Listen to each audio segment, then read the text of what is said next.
This Lalan Top video is presented by खाता book. Business हुआ easy. अब नया बिजनेस है तो क्लाइंट्स को अट्रैक्ट करने के लिए हमने उन्हें 5 पेमेंट का ऑप्शन दिया और ये सारा हिसाब किताब हमने खाता बुक ऐप में मेंटेन किया और इसी ऐप से हमने उन्हें पेमेंट रिमाइंडर्स भी भेजे। अब खाता बुक ही मेरे बिजनेस का खाता मैनेजर है। नमस्कार, मेरा नाम है दिव्यांशी और आप देख रहे हैं दी ललन टॉप। योग गुरु बाबा रामदेव ने एलोपैथी की आलोचना करने वाले अपने बयान को खेद जताते हुए वापस ले लिया है। केंद्रीय स्वास्थ्य मंत्री डॉक्टर हर्षवर्धन को लिखे पत्र में रामदेव ने कहा कि मेरा जो बयान कोट किया गया है वह एक कार्यकर्ता बैठक का है, जिसमें मैंने आए हुए एक व्हाट्सएप मैसेज को पढ़कर सुनाया था। इससे किसी की भावनाएं आहत हुई हैं तो मुझे खेद है। इसके बाद डॉक्टर हर्षवर्धन ने ट्वीट करके कहा कि बाबा रामदेव ने अपना बयान वापस लेकर जिस तरह पूरे मामले को विराम दिया है वह स्वागत योग्य है और उनकी परिपक्वता दिखाता है। रामदेव ने पिछले दिनों एलोपैथी को लेकर सवाल उठाए थे, इसे तमाशा, बेकार और दिवालिया कह दिया था। इस पर बवाल हो गया। इंडियन मेडिकल एसोसिएशन समेत विभिन्न संस्थाएं रामदेव के खिलाफ कार्रवाई की मांग करने लगी। स्वास्थ्य मंत्री ने भी आपत्ति जताते हुए रामदेव को पत्र लिखा था। इसी के जवाब में अब बाबा रामदेव की ये चिट्ठी आई है।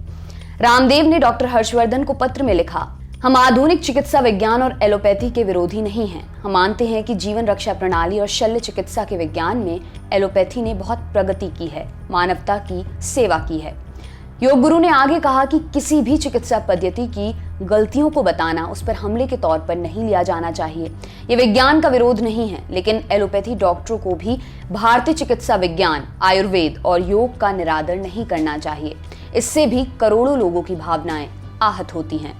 उन्होंने कहा कि अगर आधुनिक चिकित्सा विज्ञान ने चेचक, पोलियो और टीबी जैसे गंभीर रोगों का इलाज खोजा है तो योग, आयुर्वेद आदि द्वारा हमने BP, sugar, thyroid, arthritis, liver आदि का स्थायी समाधान दिया है। हमने भी आयुर्वेद और योग के प्रयोग से करोड़ों लोगों की जान बचाई है, जिसका सम्मान होना चाहिए। इससे पहले केंद्रीय स्वास्थ्य मंत्री डॉक्टर हर्षवर्धन ने रविवार 23 मई को बाबा रामदेव को एक लेटर लिखा था और बयान वापस लेने को कहा था। लेटर में लिखा था कि एलोपैथिक दवाओं व डॉक्टरों पर आपकी टिप्पणी से देशवासी बेहद आहत हैं।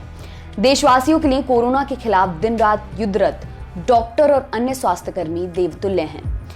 डॉक्टर हर्षवर्धन ने कहा था, आपने अपनी बातों से न केवल कोरोना योद्धाओं का निरादर किया बल्कि देशवासियों की भावनाओं को भी गहरी ठेस पहुंचाई है।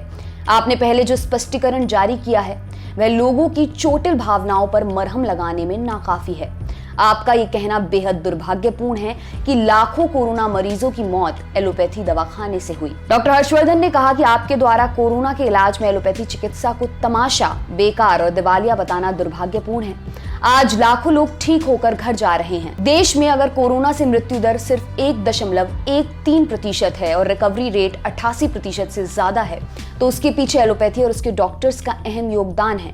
आपका बयान डॉक्टरों के मनोबल को तोड़ने और कोरोना के खिलाफ हमारी लड़ाई को कमजोर करने वाला हो सकता है। बाबा रामदेव ने वायरल वीडियो में कहा था, गजब का तमाशा है। एलोपैथी एक ऐसी स्टूपिड और दिवालिया साइंस है कि पहले क्लोरोक्विन फेल हुई, फिर रेमडेसिविर फेल हो गई, फिर एंटीबायोटिक फेल हो गए, फिर स्टेरॉइड फेल हो गए, फिर प्लाज्मा थेरेपी के ऊपर भी कल बैन लग गया और बुखार के लिए जो दे रहे हैं फैबीफ्लू वह भी फेल है। जितनी भी दवाएं दे रहे हैं ये तमाशा हो क्या रहा है। बुखार की कोई दवाई कोरोना पर काम नहीं कर रही क्योंकि आप बॉडी का टेम्परेचर उतार देते हैं, लेकिन टेम्परेचर जिस कारण से आ रहा है, उस वायरस को, उस बैक्टीरिया को, उस फंगस को जिस कारण से भी बुखार हो रहा है, उसका निवारण तुम्हारे पास में है नहीं, तो कैसे ठीक करोगे। इसलिए मैं बहुत बड़ी बात कह रहा हूं, हो सकता है इस पर कुछ लोग विवाद करें। लाखों लोगों की मौत एलोपैथी की दवाखाने से हुई है। वीडियो में बाबा रामदेव कहते दिखते हैं, जितने लोगों की मौत हॉस्पिटल ना जाने के कारण से हुई है, ऑक्सीजन ना मिलने के कारण से हुई है, उससे ज्यादा लोगों की मौत ऑक्सीजन के बावजूद हुई है, एलोपैथी की दवा मिलने के बावजूद हुई है, स्टेरॉइड के कारण हुई है। लोग समझ नहीं रहे कि क्या करें, इसलिए अभी लाखों लोगों की मौत का कारण एलोपैथी है। उन्होंने कहा था कि मैं कहता हूं कि एलोपैथी पूरी खराब नहीं है। मॉडर्न साइंस का हम स्वागत करते हैं, उससे हमारा विरोध नहीं है, लेकिन उसमें इस्तेमाल किए जाने वाले अलग अलग जो मेडिसिन हैं, जो थ्योरीज हैं, फाइंडिंग्स हैं, झूठी रिसर्च है, उनका विरोध है। रामदेव के इसी बयान को लेकर इंडियन मेडिकल एसोसिएशन यानी कि IMA ने तीखी प्रतिक्रिया दी थी। कहा था कि बाबा रामदेव के खिलाफ महामारी एक्ट की धारा 188 के तहत कार्रवाई होनी चाहिए।